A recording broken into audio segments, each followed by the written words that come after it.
প্রিয় বন্ধুরা, তোমরা সবাই কেমন আছো? আশা করি ভালো আছো। আজও চলে এসেছি এক নতুন ভিডিও নিয়ে। দেখতে পাচ্ছি আমি সেই বাচ্চাগুলোকে সাথে আমিও মাঠে গিয়েছিলাম। মাঠে যেতে ভিডিও করছি। দেখো রাস্তার কতটা উঁচু, আর রাস্তার সাইডে উঁচু জায়গাতে এই জমিটা আছে, হলুদে পানি নিচে। দেখো নিচুর দিকে এই জমিটা আছে। তাই দেখো শিয়ালে গর্ত করেছে কি রকম ভাবে, দেখো কত টেকনোলজি। দেখো শিয়ালের উপরের জমিতে গর্ত করে নিচের দিকে বেরোনোর রাস্তাও করেছিল। দেখো উপরের জমিতে পানি নিচে, নিচের দিক থেকে পানি চলে আসছে। দেখো তাই আল্লাহর কি মহিমা। দেখো পশু পাখিকে বানিয়েছে মানুষের জন্য। দেখো পশু পাখি এমন ভাবে, যেমন আকাশে যেমন পাখি উঠতে, পাখি উঠে যেমন এরোপ্লেন তৈরি করার বুদ্ধি হলো মানুষের মাথায়। তারপর দেখো শিয়ালের গর্ত করা দেখে যেমন রাস্তা রাস্তায় বোরিং করে, সেরকম দেখো কতটা বুদ্ধিমান শিয়াল।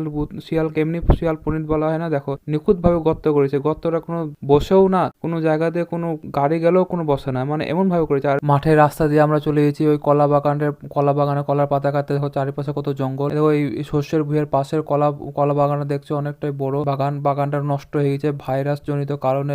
দেখো পাতাগুলো সব লাল হয়ে গেছে, সব নষ্ট হয়ে, গাছটা বসে গেছে। এই কারণে জমির মালিক এই বুড়িটাকে উড়ান দিয়ে দিল। তার কারণ হচ্ছে সব যে যা পারো সেরকম ভাবে কান কেটে নিয়েছে।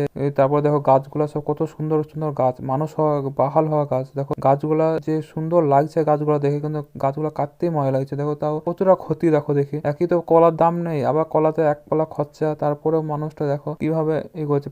প্রথম চালানি ভাইরাস হয়ে গেছে। দেখো আমাদের এদিকে যারাই চাষ করছে কলা, তাতেই ভাইরাস। কলাতে এমন একটা জিনিস হয়ে গেছে এখন, আগে এরকম ভাইরাস ছিল না। এই বছর খানেক থেকে প্রচন্ড ভাইরাস হয়ে গেছে। কোনো চাষি কলা চাষ করে আমাদের এদিকে লাভবান হতে পারছে না। আর আমাদের এদিকে কলার দামটাও খুব কম, চাহিদাও কম। এবং পাশের জমিটা দেখছো শস্যের ভুঁইও কলা ছিল, সেইখানটাও কলাতে লাভ করতে পারেনি। সেখানে কলা গাছ কেটে ফেলে ওখানে শস্যের চাষ করেছে। তাই এবার এই ভুঁইটাতেও কিছু গাছ সব নষ্ট কেটে ফেলে। দেখো এখানেও কিছু বিছন ছিটাবে, হয়তো কিছু ফসল আবাদ করবে। গাছগুলো দেখে মনে হচ্ছে কিছুই হয়নি, কিন্তু তাও দেখো ভাইরাস হয়ে গেছে। ভাইরাস হয়ে গাছ অটোমেটিক বসে গেছে। গাছটা যেন বাড়ছে না এবং গাছটা বরকত হয় না। দেখো চারিদিকটা দেখো, দেখো কান পড়েছিল, পড়া কান, বড় বড় কান তোমরা দেখতে পাবা। আমিও কিছু কান নিয়ে এসেছি ছাগলের জন্য, তোমরা দেখতে পাবা ভিডিওতে। তোমার মায়া লেগে যাবে। এতই লস এই আবাদে। দেখো কান, কত কান নষ্ট। দেখো কান পড়া, কান বা বড় কান বা কান কিছু পড়ে গেছে এরকম। আর কিছুদিনের মধ্যে কানগুলা বাজারজাত করার মতন হয়ে যেত। তো তার মধ্যেই ভাইরাস, তাহলে মানুষটার ক্ষতি। কলা চাষে প্রথমের দিকে কলা গাছ প্রথম দিকে প্রচন্ড খাটনি করতে হবে, কষ্ট করতে হবে, কারণ গাছ ছোট থেকে বড় করা খুবই কষ্ট। কাঠ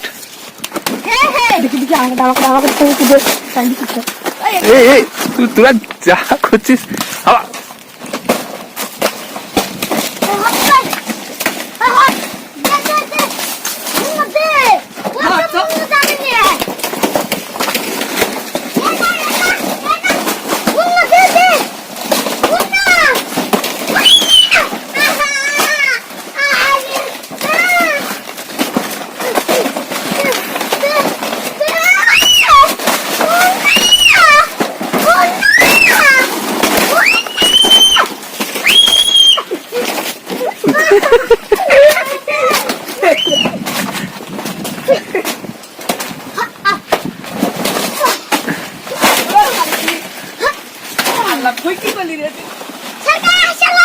ভালো ভালো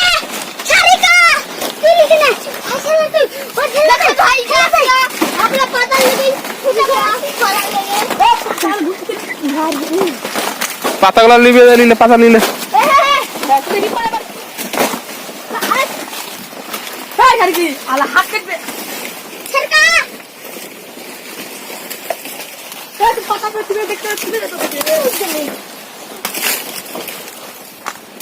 উড়ান পারবেন নাকি দেখি পাতা পুরো পাতা তোমরা তো দেখতে পাচ্ছিলে না।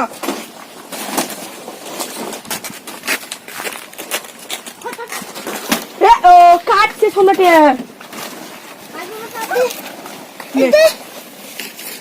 পাতা পাতা নিলে আমি কুড়িয়ে থেকে সম্রাট কেটেছি। দেখেন এত ছোট ছেলেগুলো, দেখেন কটা পাতা নিয়েছে আর গাছ কত করে কেটেছে আর পাতা কত নষ্ট করেছে। দেখেন ছোট ছেলে মানে দুষ্টুমি একটা করবে। এরা যে যেরকম যে হেসর পেয়েছে সে সেরকম ভাবে পেরেছে, পাতা কেটেছে, গাছ কেটেছে। দেখলেন আর বড় মানুষরা যারা ছিল তারা গাছ থেকে কান কেটে নিয়েছে, পাতা কেটে নিয়ে চলে এসেছে আগে। আমিও কিছু নিয়ে এসেছি, আপনার ভিডিওতে দেখবেন। দেখেন আবার বাড়ি আসার সময় সেম একই কেস। আমার মাঠ দিয়ে বাড়ি আসছিলাম তখন ওই একই কেস। দেখেন পানি একবার ভরাট হয়ে গেছে। দেখেন ছোট ছেলে যেখানে থাকে সেখানে একটা হাসির একটা মজা একটা হবে। দেখেন ছাগলকে কলার কান বেঁধে দিই না, তার কারণ হচ্ছে কলার কান বেঁধে দিলে ছাগল নষ্ট করে বেশি, ওর জন্য কলার কানটাকে আমি নিয়েছি, আমি কেটে দিয়েছি।